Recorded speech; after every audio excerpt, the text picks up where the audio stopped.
Gracias, presidente. Buenos días a todos y a todas. Pues el Grupo Confederal de Unidos Podemos, en Común Podem, en Marea, presenta una iniciativa que creemos que tiene cierto relieve a la vista del proceso que podríamos denominar de liquidación del Banco Pastor, el Banco Popular, ¿no? Liquidación porque realmente cada día que pasa estamos comprobando cómo realmente se ha vertebrado una auténtica argucia para poder avanzar en lo que desde hace años se viene propiciando, que no es más que un fenómeno de auténtica concentración bancaria en un proceso, además, que podríamos denominar de oligopolio financiero.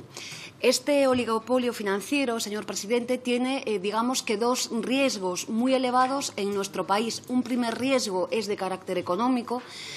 Podemos destacar que el elevadísimo grado de concentración bancaria que dispone en estos momentos España es realmente elevado y podría colocar en una posición muy difícil a nuestro país en el caso de continuar por una senda en la que las entidades financieras continúan con un mal estado de salud y, por otra parte, también unos elevados riesgos de carácter democrático. Todo esto tiene que ver, como se dan cuenta ustedes, con un rescate bancario que está pagando la ciudadanía y que todavía esta ciudadanía no ha tenido la debida justificación o el esclarecimiento de lo que realmente ha sucedido, como ustedes saben, en nuestro país.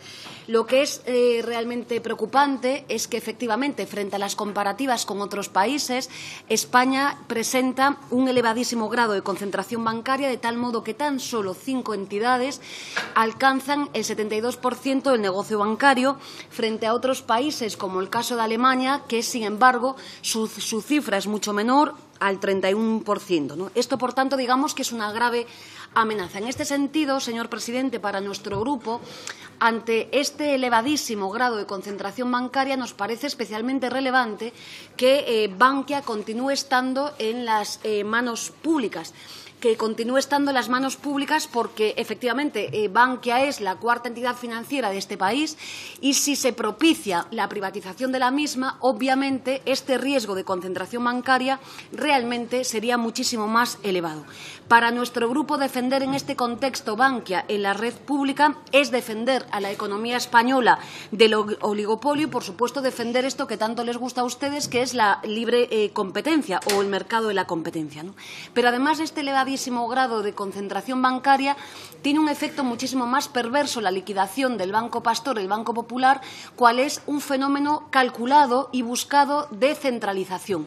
Había interés claro, y así lo entendemos nosotros, por finiquitar lo que eran poderes territoriales en la decisión, en la toma de decisión de entidades financieras que primero eran las cajas de ahorro, pero que ahora vemos también que el fenómeno Banco Pastor en Galicia y Banco Popular en el resto del Estado pues tenía un peso muy decidido. El caso particular del Banco Pastor en Galicia, que digamos que es el gran negocio que hace en este caso el Banco Santander, tiene que ver justamente con esa parte de la economía productiva que supone el 18% a través de actividad productiva de las pymes. No es cosa pequeña, pero nosotros entendemos que ahí hay dos operaciones calculadas. Primero, avanzar en la concentración y dos, avanzar en un proceso de centralización en la que las comunidades autónomas carezcan de poderes financieros propios. Por tanto, esto digamos que es muy mala noticia para nuestro país. Pero quizás la liquidación del Banco Pastor y del Banco Popular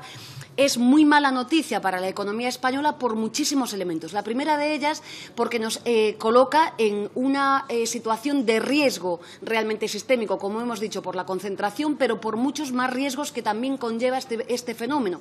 El primero de ellos, la posible obligación de acudir a despidos masivos, tanto en el conjunto del Estado, como saben ustedes, una plantilla que ronda los 10.000 trabajadores, como en el conjunto de Galicia, con una plantilla que tiene 1.430 trabajadores y trabajadoras. Si no lo evitamos, como pedimos en esta iniciativa, obviamente el Banco Santander propiciará el despido, insisto, de estos trabajadores y trabajadoras, en un contexto, además, en el que ya venimos de un proceso de reestructuración del propio Banco Santander con 2.500 trabajadores y trabajadoras y también venimos de de un ERE antecedente en el propio Banco Popular.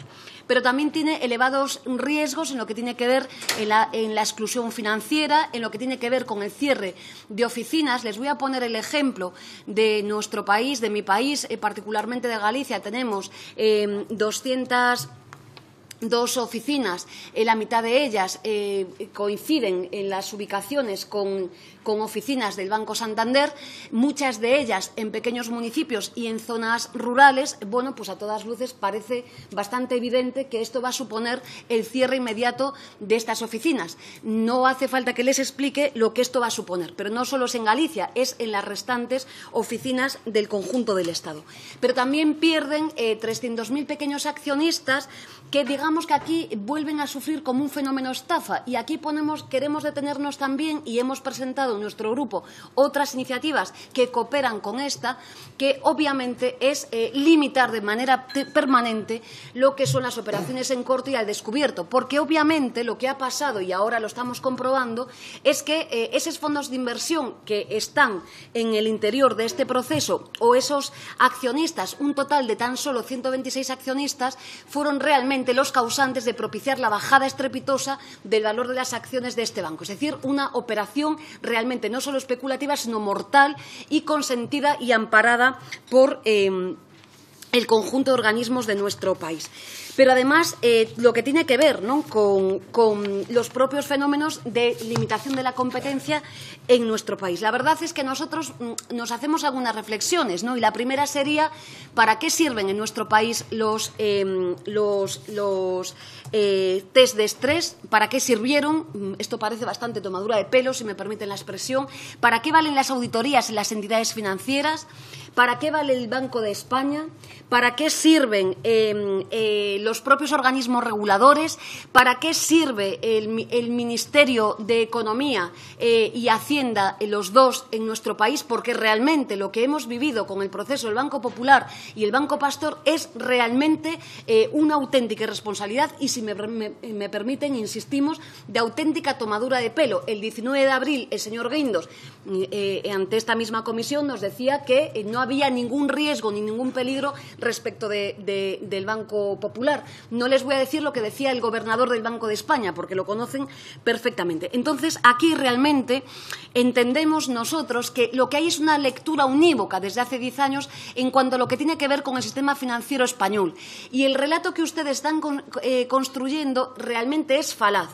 Hace 10 años empezamos una crisis, llevamos más de 120.000 millones de euros para el sistema financiero de nuestro país y ahora, transcurridos 10 años, vemos como el sistema financiero español no solo no está saneado, sino que adolece de las mismas dolencias que en el momento iniciático de la crisis. ¿Cuáles eran las dolencias del partido del Banco Popular, el Banco Pastor en Galicia? Pues efectivamente, los mismos del arranque de la crisis, la presencia de activos inmobiliarios altamente tóxicos, estos días se revelaban de esta manera, y desde luego la inacción y todos los fallos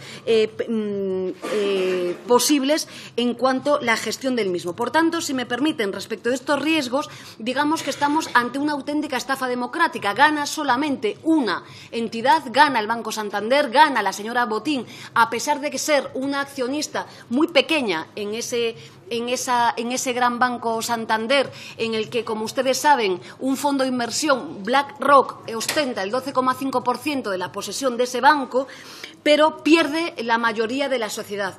Pierden los trabajadores y trabajadoras si son despedidos, pierde la ciudadanía con el cierre de oficinas, pierden los pequeños ahorradores. En definitiva, un negocio para una sola entidad e, insistimos, estafa democrática para el resto de los mortales. En este sentido, ¿qué les pedimos en esta iniciativa? Pues, en primer lugar, lo que parece que tiene sentido común y no tolerarían los ciudadanos y ciudadanas de este país, y es que no recaben un céntimo de euro público para toda esta operación, aunque sabemos, no somos ingenuas, que obviamente están los créditos fiscales y demás en este proceso. En segundo lugar, ¿qué pedimos también? Obviamente, lo obvio, que no se cierre ninguna entidad, ninguna oficina bancaria y, por supuesto, no se despida trabajadores y trabajadoras.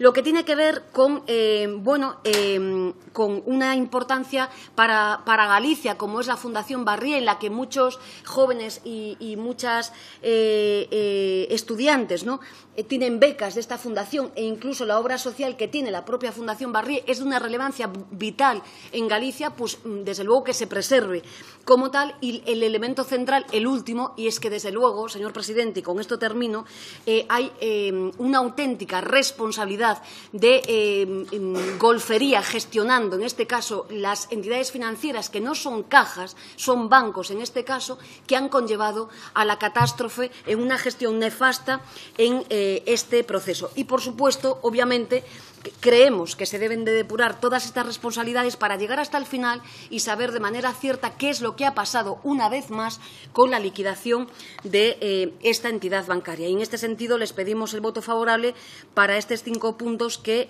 exponemos en nuestra proposición no de ley. Muchas gracias, señora Díaz. A esta proposición no se han presentado enmiendas y, por tanto, es el turno de fijación de posiciones de menor a mayor, como antes he indicado, por un tiempo máximo de 5 minutos. Por el Grupo Mixto, señor Ferran Bel tiene la palabra. Muchas gracias, señor presidente. Vaya por delante que nosotros no vamos a apoyar esta